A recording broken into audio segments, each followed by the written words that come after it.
भाइयों, हम इसलिए सांसद नहीं बने हैं कि हम मंच की बात आप तक पहुंचाएं। हम सांसद इसलिए बने हैं कि आपकी बात मंच पर बोल पाएं। जब इस देश में बेरोजगारी खत्म होगी, जब सबकी बेटियों और बेटों को काम मिलेगा भरपूर, तो वरुण गांधी बेरोजगारी की बात करना बंद करेगा। जब इस देश में जो आज सरकारी नौकरियों 10 सरकारी नौकरियों में से 7 सरकारी नौकरी केवल संविदा पे रेवड़ी की तरह बांटी जा रही हैं, और ऐसे ही गाजर मूली की तरह उन लोगों को कभी फेंका जाता है पूरा काम लेने के बाद, जब उनको पूरी तनख्वाह नहीं मिलती और 2-2, 4-4 हजार रुपए में उनसे 12-12 घंटा काम लिया जाता है। मैं सबसे पहले बहुत बहुत धन्यवाद करना चाहता हूं अपने सारे माताओं का और बहनों का जो हमारे सामने बैठे हैं और बहुत घंटों घंटों इंतजार कर रहे हैं। आपको मेरा प्रणाम और मेरा नमन। मैं हमेशा कहता हूं और मैं मानता हूं कि जिस सभा में महिला शक्ति की उपस्थिति भरपूर हो, तो सोचो कि देवी मां ऊपर से आशीर्वाद बरस रही है हमारे ऊपर। मैं धन्यवाद करना चाहता हूं आप सबका, मेरे नौजवान साथियों का, मेरे बड़ों का, जो गांव देहात से चल के यहां तक आए हैं और घंटों घंटों इंतजार कर रहे हैं। मैं पूरनपुर से भागा भागा आया आपके लिए, फिर भी देरी हो गई और मैं क्षमा प्रार्थी हूं। आज हम लोगों ने महाराणा प्रताप की एक प्रतिमा का अनावरण किया पूरनपुर में, और ये बहुत हर्ष का विषय है। और आज बाबू कल्याण सिंह जी की भी आज पुण्यतिथि है, तो मैं उनको भी नमन करता हूं। और जितने भी हमारे देश के महानुभाव हों, वो सब ने त्याग तपस्या किया, तब हिंदुस्तान आज विकसित देश बनने के गति में है। हम सब लोग उनको नमन करते हैं, सारे महानुभावों को याद करते हैं। हम लोग एक संकल्प आज लेने बैठे हैं, और वो संकल्प है कि ऐसा भारत अगली पीढ़ी देश में बनाएगी जिस भारत में असली लोकतंत्र जन्म लेगा। एक बार राम मनोहर लोहिया जी को किसी ने पूछा कि नेताजी, आप कांग्रेस के खिलाफ इतना क्यों बोलते हो? आप तो पंडित नेहरू के मित्र रहे हो, लेकिन आप उनके खिलाफ पूरा बोलते हो, ऐसा क्यों होता है? उन्होंने कहा कि देखिए, मैं ना कांग्रेस के खिलाफ हूं, ना पंडित नेहरू के खिलाफ हूं। उसी सोच से पल बढ़ के मैं आजादी के लड़ाई में आया, लेकिन जब केंद्रीकरण की राक्षसी ताकत इतनी बढ़ जाती है कि आम आदमी उस ताकत से दूर हो जाता है, तो कभी भी देश का गरीब आदमी अपने जंजीरें नहीं तोड़ सकता।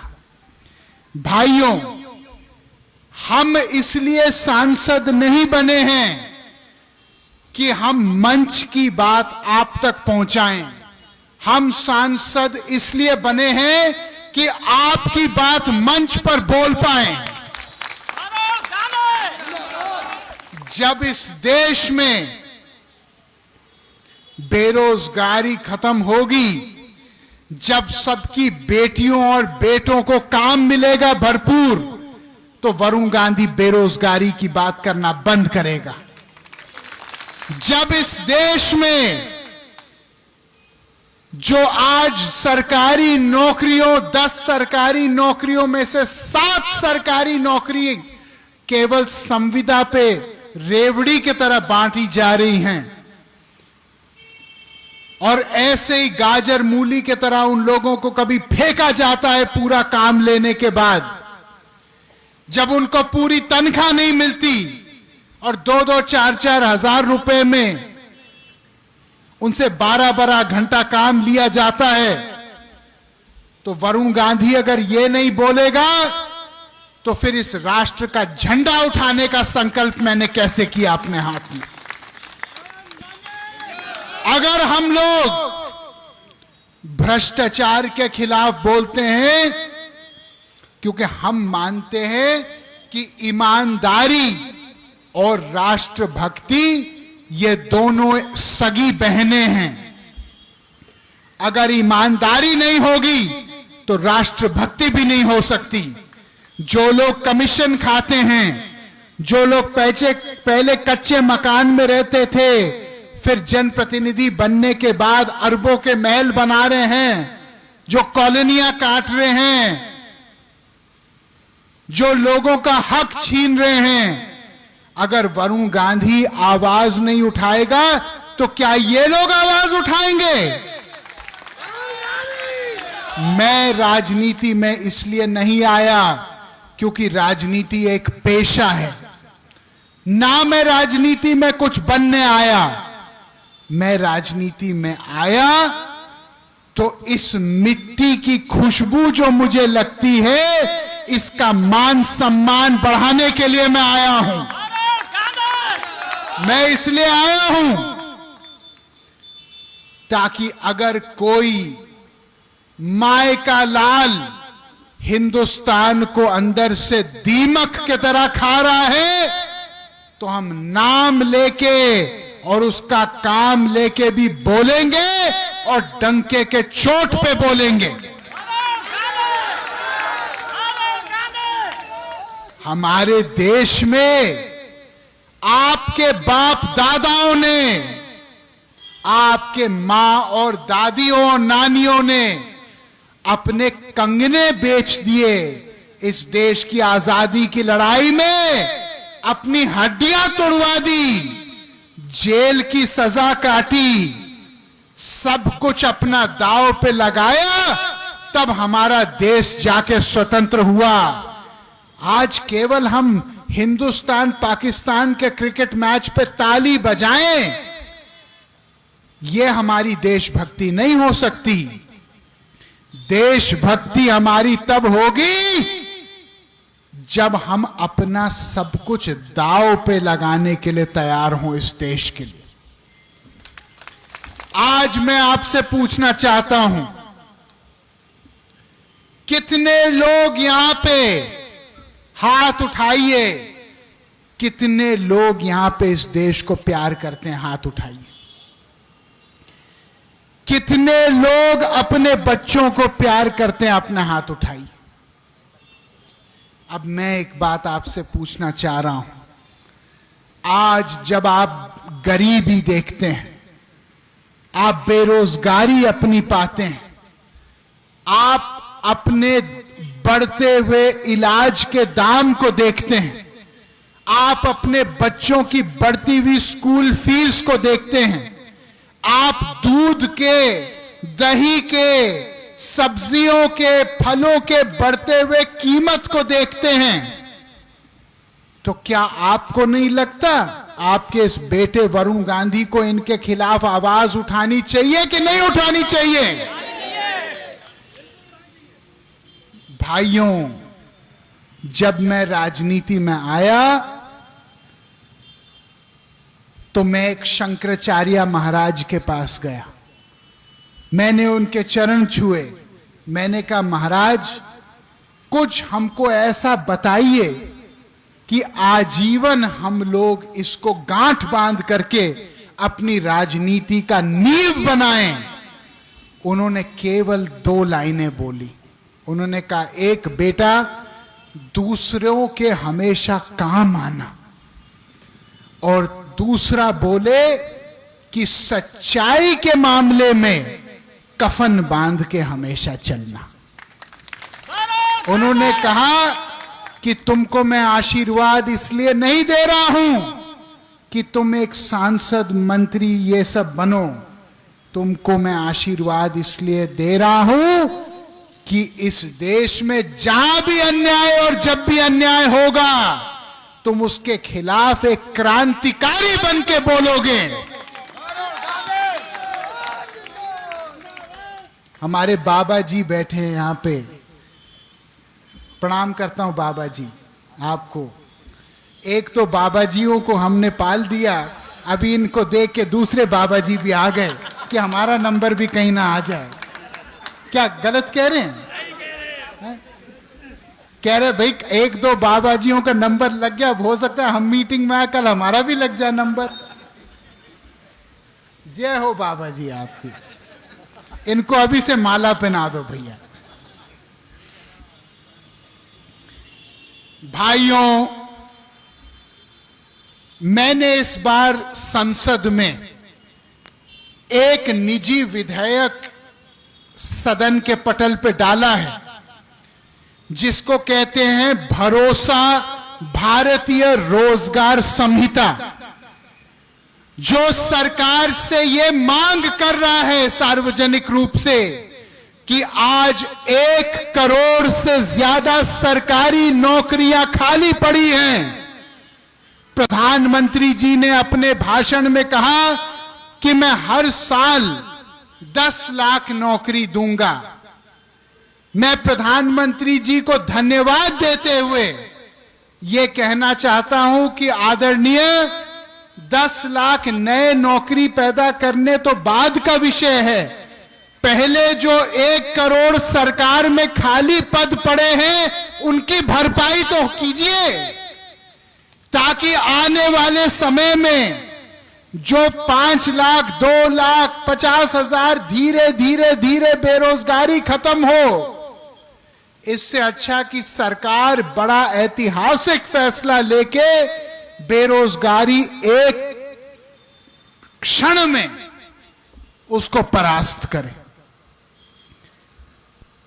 हमारे देश में कब तक असली मुद्दों पे हम शांत रहेंगे? कब तक हम केवल वोट राम और रहीम पे देंगे? कब तक हम केवल वोट जातिवाद पे देंगे? क्या हम लोग देश में ये नहीं समझते कि आग जो एक तरफ से शुरू होती है, वो फैलते फैलते हमारे मकान तक भी पहुंचेगी? क्या ये हम नहीं समझ रहे? आज जो लोग केवल धर्म के और जाति के नाम पे वोट ले रहे हैं, उनसे हम ये प्रश्न तो पूछें कि रोजगार, शिक्षा, चिकित्सा, अभी कोविड के चपेट में पता नहीं कितने 85 लाख लोग हिंदुस्तानी शहीद हुए। क्या आप जानते हो कि कोविड के बाद एक नई नौकरी की भर्ती नहीं हुई चिकित्सा में?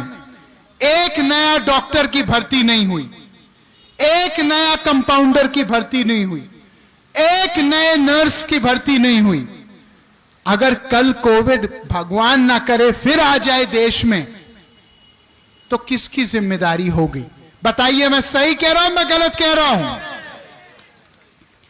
मैं ये पूछ रहा हूं कि जो संविदा कर्मचारियों ने कोविड में दिन रात कमर तोड़ मेहनत की, और उस समय उनको बोला जाएगा, उस समय उनको बोला गया कि आज जो आप रिस्क उठाते हो देश के लिए, कल कोविड खत्म होने के बाद हम आपको पक्का करेंगे। क्या वो लोग पक्के हुए? बताइए, पक्के हुए? क्यों नहीं? हमारे देश की राजनीति हमारे देश को जोड़ने की राजनीति होनी चाहिए, ना कि गृह युद्ध पैदा करने की राजनीति। मैंने इस बार पूरी सांसद निधि केवल शिक्षा पे खर्च की, पूरी एक एक पैसा। अभी मैं आ रहा हूं सितंबर में बांटने के लिए। क्या किया मैंने? जितने भी कस्तूरबा विद्यालय हैं, 7 विद्यालय, सबको हमने कंप्यूटर और साइंस का लैब प्रदान किया है, पूरे जिले में 7। दूसरा, जितने प्राथमिक विद्यालय हैं उनमें हम लोगों ने नए कुर्सियां, नए टेबल और नया पूरा फर्नीचर का इंतजाम किया, क्योंकि बैठने की जगह नहीं थी बच्चों के लिए। अगर शिक्षा का स्तर बढ़ेगा तो अगले पीढ़ी सुरक्षित होगी।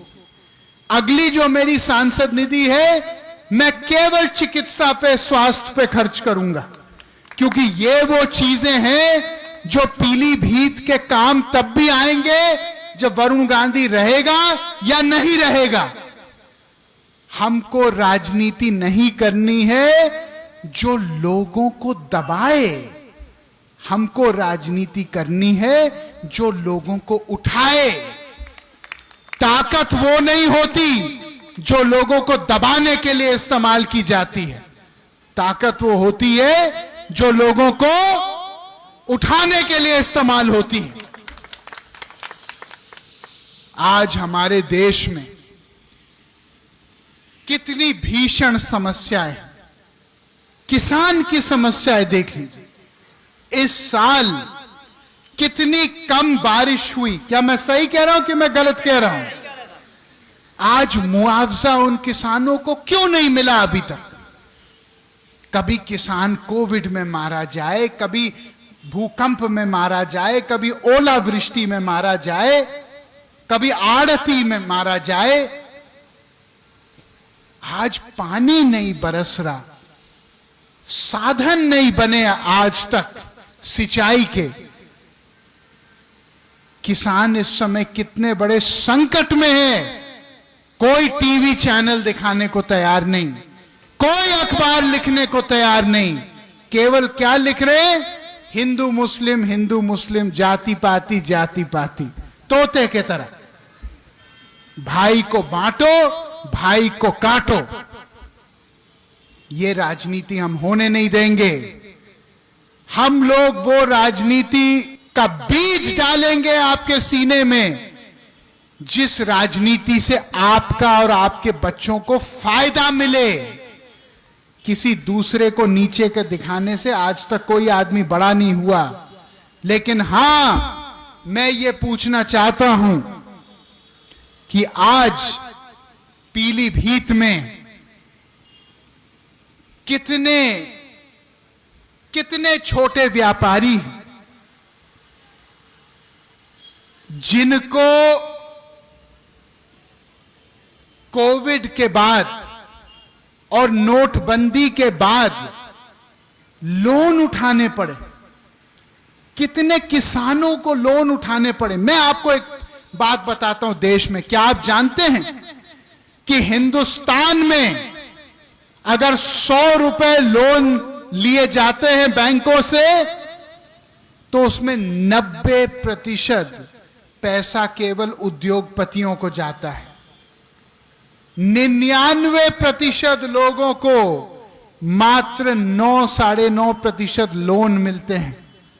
और वो तब मिलते हैं जब वो उस लोन के अधिकारियों के सामने एक लक्ष्मी दर्शन पेश करते हैं, नहीं तो वो प्रक्रिया इतनी मुश्किल कर देते हैं। यहां कितने लोग जो कुछ छोटा मोटा धंधा करना चाह रहे थे, वो टूट गए, उनके घर पे कुड़की लग गई, क्योंकि वो अपने लोन समय पे नहीं दे पाए, क्योंकि वो आर्थिक रूप से कमजोर हो चुके थे। मैं पूछना चाहता हूं, जो उद्योगपतियों ने 5-5, 4-4 लाख करोड़ के लोन लिए हैं और जो देश छोड़ के भाग गए हैं, उनको गर्दन से पकड़ के कब हम लोग खींचेंगे? उस पे क्या कोई बोलेगा कि नहीं बोलेगा? क्या मैं सही कह रहा हूं कि मैं गलत कह रहा हूं? ये पैसे जो बैंक में हैं सरकारी, ये आपके बच्चों और हमारे बच्चों के पैसे हैं, ये किसी के पिताजी के पैसे नहीं हैं। अगर आप लोग नहीं बोलेंगे तो कौन बोलेगा? कौन बोलेगा इस बात को कि आज भी बिना रिश्वत के कोई अधिकारी काम करने के लिए तैयार नहीं? गांव का आदमी झूठे केस अपने ऊपर पाता है, हाथ जोड़ के अपने ही देश में एक भिखारी के तरह अधिकारी के सामने हाथ जोड़ता है कि मुझे भैया दादा बचा लो। क्या मैं सही कहता हूं, मैं गलत कहता हूं? और वो अधिकारी का एक दलाल होता है, वो उसको कहता है भैया शाम को आ जाना, तुम्हारी संपूर्ण रक्षा होगी। क्यों? जो काम अंग्रेजों का हो रहा था, हमको नीचे बिठाने का जानवर के तरह, कब तक ये काम चलता रहेगा? वरुण गांधी कहता है नेता वो होना चाहिए जो गरीब जनता को अपने कंधे पे श्रवण कुमार के तरह उठा के चले, ना कि अपने जूते पर बिठाए।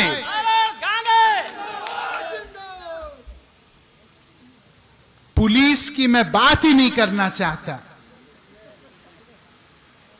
लेकिन सच्चाई की बात यह है कि पुलिस का इतना गहरा आतंक है हमारे देश में एक गरीब लोगों के ऊपर कि कोई न्याय की उम्मीद से हम लोग 100 साल दूर हैं इस चक्कर।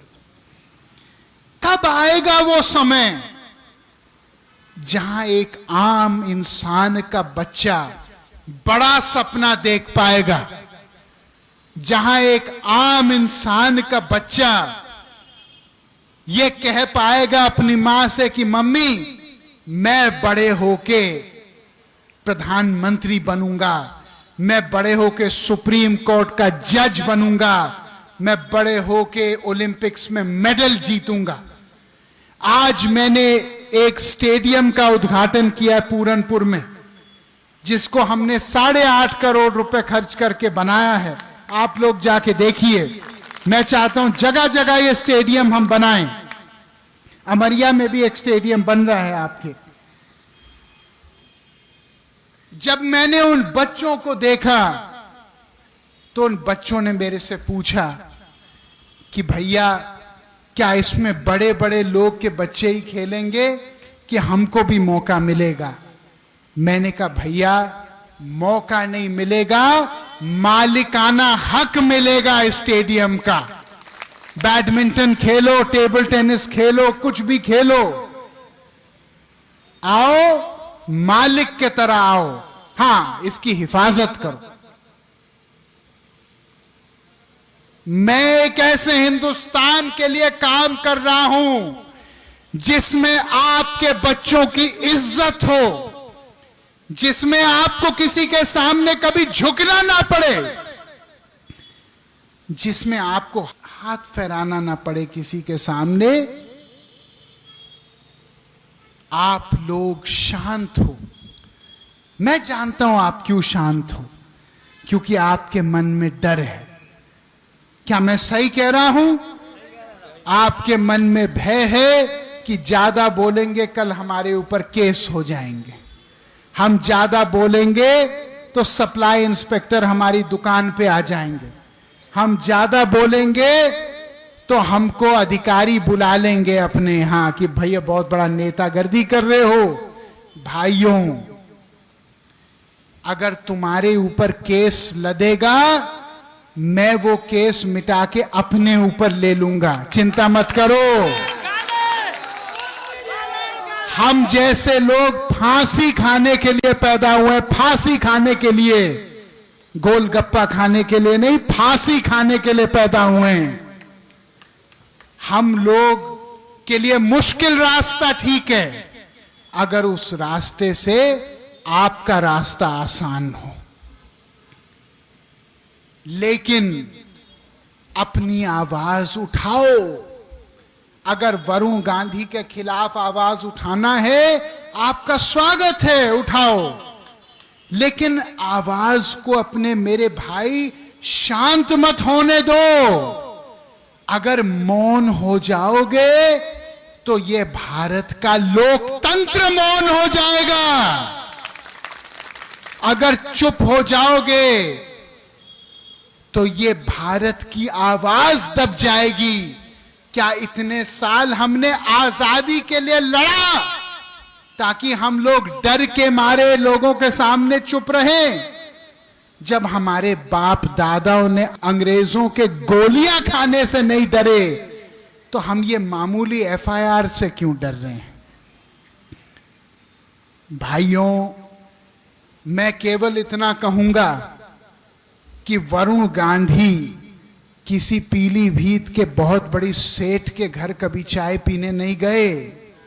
वरुण गांधी किसी बहुत बड़े साहूकार के घर नहीं गए खाना खाने, लेकिन वरुण गांधी इस पीलीभीत के एक एक गरीब के सपने को बांध के अपने सीने से रखने वाले आदमी हैं। और मैं केवल एक ही चीज कहता हूं कि मेरी राजनीति केवल और केवल आपके हक, न्याय, इज्जत दिलाने की राजनीति है। जब कोविड हुआ, कोई माय का लाल नेता अपने घर से बाहर नहीं निकला। कुछ लोग काढ़ा बांटते फिर रहे थे, काढ़ा। क्या मैं सही कह रहा हूं? लेकिन वरुण गांधी हर हफ्ते में एक बार पीलीभीत आते थे। मैंने अपने बच्चों की एफडी तोड़ी ताकि इस पूरे पीलीभीत में खाने के पैकेट बटे। क्या मैं सही कह रहा हूं कि मैं गलत कह रहा हूं? मैंने दवाइयां का किसी सरकार से नहीं मांगा, अपने जेब से मैंने ऑक्सीजन और दवाइयां खरीद के यहां के अस्पतालों में भरी है। भगवान साक्षी है इस बात का। याद रखना, अस्पतालों में क्या हमने भंडारा एक एक साल नहीं चलाया था उस समय जहां लोग टूट गए थे? याद रखना कि जब सब लोग आपका साथ छोड़ देंगे, जब सब उम्मीद टूट जाएगी, तो आपका ये भाई मुश्किल में से आपको पकड़ के निकालेगा। मेरा दाव, मेरा चाबुक अपने सम्मान में चले या ना चले, जिस दिन आपके मान सम्मान पे आंच आए उस दिन चाबुक क्या सारा कुछ चला देंगे, चिंता मत करिए। लेकिन दो निवेदन मेरे हैं, तीन। एक, ईमानदार राजनीति और समाज के हिस्सा बनिए, उसके पूरक बनिए। जहां भ्रष्टाचार दिखे, जहां अधिकारी कुछ मांगे, जहां पुलिस मांगे, जहां कोई आपसे कमीशन ले, मुझे फोन करिए, मैं उनको जेल भिजवा दूंगा 1 दिन के अंदर। दूसरा, अपनी आवाज उठाइए, आवाज उठाइए असली मुद्दों पे। भले वो मुद्दा मेरे खिलाफ हो, मुझे कोई शिकायत नहीं, लेकिन डर के आगे जीत नहीं है, डर के आगे मौत है। हम लोगों को इस देश में चंद्रशेखर आजाद, सरदार वल्लभ भाई पटेल, महाराणा प्रताप, महारानी अवंतीबाई लोधी, शहीद भगत सिंह, इनका खून हमारे अंदर दौड़ रहा है। हम लोग पीछे हटने वाले आदमी नहीं हैं। हम लोग केवल एक ही चीज कहेंगे कि राजनीति देश से बड़ी नहीं है, और पहली हमारी जिम्मेदारी देशभक्ति और देश प्रेम की है। अगर आप देश से प्यार करते हो तो मुझे वादा करो यहां से कि छाती चौड़ी करके जाओगे और मान सम्मान पे अपना समझौता नहीं करोगे, कितने लोग मुझसे वादा करते हैं यहां पे कि अपने मान सम्मान से समझौता नहीं करेंगे? हाथ उठा करो। अगर मान सम्मान से समझौता नहीं करोगे तो किसी चीज से डरो मत, किसी चीज से दबो मत। मैं जब यहां तक हूं और मेरे को हिलाने वाला आदमी अभी तक तो पैदा नहीं हुआ, कल पैदा हो जाए बाद की बात है।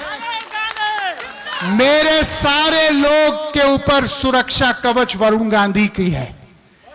और मैं कोई आदमी माइका लाल ये बोले हम अकेले हैं, जब तक यहां पे सीने में दम है कोई आदमी या महिला यहां अकेले नहीं है। सबके ऊपर मैं चट्टान के तरह खड़ा हूं। जाओ जो करना है करो, मैं बचाऊंगा तुम लोगों को पीछे से। दबो मत किसी के सामने, शेर के तरह दहाड़ो। मैं बंद कमरे में बोलने वाला आदमी नहीं हूं, मैं खुलेआम बोलता हूं। और जो इस देश को प्यार करता है, जिसके गिरेबान में कोई चोर नहीं होता, वो राष्ट्रवादी भी है और वो वरुणवादी भी है। क्या तुम राष्ट्रवादी हो? क्या तुम इस देश को बचाने के लिए अपना लहू बहा सकते हो? तो फिर डरने की क्या बात है? शेर बनो, रास्ता ईमानदारी का चुनो और देश का दिल जीतो। पीलीभीत का आदमी जहां पैर चल के बोले तो देश में सिंहासन डोले। देश में लोग जाने कि पीलीभीत में बाघ केवल जंगलों में नहीं मिलते, पीलीभीत में बाघ जो गांव गांव में और मोहल्लों में मिलते हैं। यही मैं कहना चाहता हूं। जय हिंद, भारत माता की।